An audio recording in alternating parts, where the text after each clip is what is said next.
Hey folks, thanks for tuning in. Please join us over at rivianstories.com for all the latest Rivian news. Maybe pick up yourself a t-shirt while you're there. Thanks.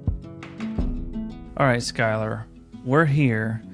You mentioned something that we should do a little bit of a deep dive in is the differences between dual motor, all-wheel drive, performance dual motor, all-wheel drive, quad motor. Go ahead and take it away with just some of the things that were in your mind to talk about. So, Kyle, I haven't studied this in extreme detail, but there are a few things that stood out to me that are going to be different about the dual motor. So, the first is that it is automatic all-wheel drive, and it actually, instead of having its own conserve mode, it does that in the standard mode once you get above a certain speed, which I think is around 19 miles per hour. It disengages the rear wheels or the rear motor. So it's only using front wheel drive, more or less, kind of similar to what we get with conserve mode in the quad motor. And my first comment about that is that I have actually taken a number of trips here lately where I have been using conserve because I have been in areas with very, very little charging infrastructure, and the handling is night and day on curvy roads between conserve and all purpose sport, any of the modes that use all of the drive motors. And I'm going to go out on a limb and talk to the audience and say, if you like to drive aggressively on curvy roads, you probably don't want the dual motor. I mean, the rest of the suspension is the same, but it really does affect the driving dynamics, especially around turns and coming out of turns, significantly. So that's one thing. The other thing is obviously because the dual motor doesn't have quad motor, there cannot be as much intelligence applied to the drive modes. So they've really trimmed down the list as it relates to drive modes. I mean, there is no conserve mode because it does that automatically.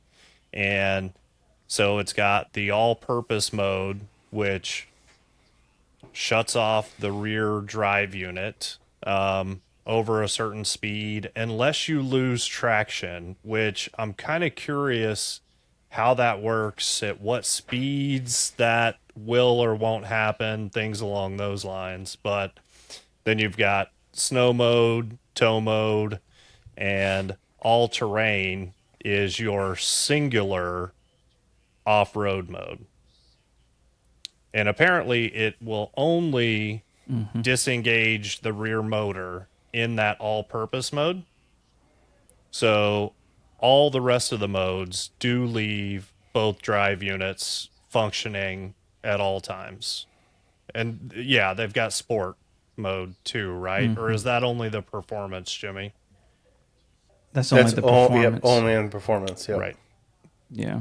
And you're doing great, Skylar. To point out to those who aren't watching on YouTube, because, kind of have the screen share going, showing all these. But if you're just listening, Skylar mentioned all those other drive modes and quad motor all-wheel drive. So not only all-purpose, snow, tow, and all-terrain, which you have for the dual motor, but you also then get sport. We just said sports there, but the performance version only. I know it gets crazy. But then the ones that are only available, so full-time kind of manual conserve, so to speak, rock crawl, rally, drift, soft sand. So you have kind of these subsets of an off-road deal. Keep going because you're doing good. Yeah, well, those are my main takeaways. And to me, it does kind of help draw the line in the sand with regards to what you get with quad motor over the dual motor, because the other interesting thing is, especially with the performance dual motor, the horsepower and torque specs aren't far off from the quad motor, but it is obviously No. the on-road torque vectoring, which helps the cornering and handling, as Mm-hmm. well as precise control of each wheel in those additional off-road drive modes that really sets the quad motor apart from either of the dual motor configurations. I totally agree that when I'm in conserve mode, I'm just doing it on my straight line highway drives for work. I will put it back into all purpose like before I even get to the off ramp. You know, just because it just feels better all around to drive, especially if it's raining. I don't know if you guys have Oh, done yeah. conserve in rain. I just don't like it nearly as much in rain. It's not bad. I mean, it's still great, but just once you've driven that quad motor setup, Yeah. you just do feel the difference. So I guess what I'm saying is that it's still very good. And what I was going to lead in to say a little bit more is that I think that this dual motor will really come into play as an advantage from cost and how they'll pair with the R2 platform. And who knows what they can do there with just some of the vehicle dynamics as far as weight and wheelbase and all that kind of stuff, to where maybe we'll have a little bit less of a difference between 2 and 4 motors with that system. But I can definitely see where the dual motor kind of architecture is going to be really great match for the R2 platform and beyond. I also did want to say that the suspension heights, there's a little bit of difference here. So dual motor all-wheel drive has 4, and then the performance dual motor and the quad motor still have 5. So basically that lowest suspension you can only get with performance dual or quad motor. Right. So the other 4 levels are max, high, standard, and low. And then you get still lowest with those others, which it really just kind of goes into that sport mode or correlates with that sport mode. And to me, Jimmy, I'm going to let you do the appearance one here. ooh, Go ahead, Skylar, and we'll come back to Jimmy, because I guarantee you that Jimmy got this in this help document single-handedly. because of things that he noticed. What's yes. going on with this badging So my last Yes. my last comment before we hand it over to Jimmy on the appearance front is that I don't think the suspension height thing is a major issue. I never put my Rivian into lowest, and it's just because it rides so much rougher. So I don't use lowest. Oh, yeah. I don't Yeah. either. I don't think I ever have.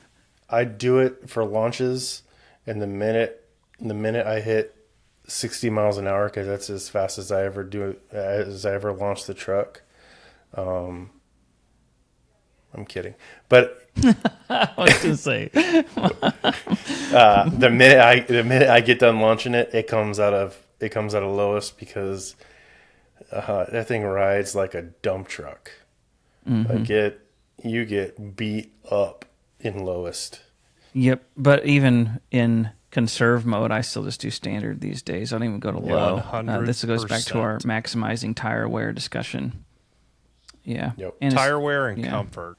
So, Jimmy, you had noticed, Yeah. both of those. Jimmy, when you started seeing some pictures of dual motor, you immediately noticed some differences in appearance. So you can explain this final a little bit. Yeah, so when those first pictures came out on Instagram, I know I'm pretty sure I messaged you guys over our group chat, and then I immediately fired off an email to our contacts at Rivian going, what else are we missing in the dual motor? Because it looks like the badging is different, the brake calipers are different.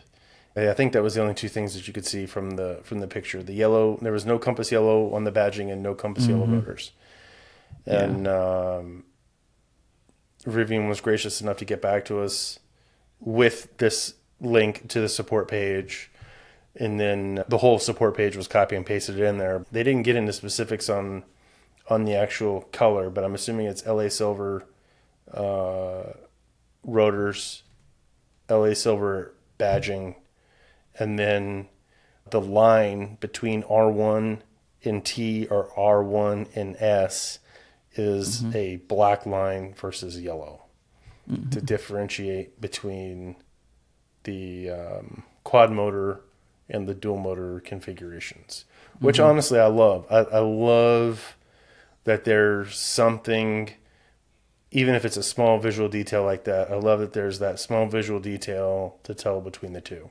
Now, whether people change, people have colored or painted their rotors, their yellow ones to other colors, and I'm sure people will paint their silver rotors yellow. But for those that haven't touched their vehicles, I love the idea of the fact that there are just small visual indicators between the two. Yep. All right, that's all for this one. We have more coming, so please subscribe. In the meantime, we hang out at rivianstories.com. Click on shop, find yourself a t-shirt. Thanks so much for your support.